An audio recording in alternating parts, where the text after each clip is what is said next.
அனைவருக்கும் வணக்கம்.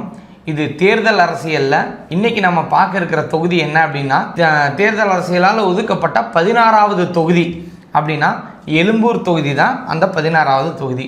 சரி, எழும்பூர் தொகுதியை ஒரு சிறு வடிவமாக பார்க்கணும் அப்படின்னா, இப்போதைக்கு டிஎம்கே 2 முறை கையகப்படுத்தியிருக்கிறாங்க. 2016லையும் சரி, 2021லையும் சரி.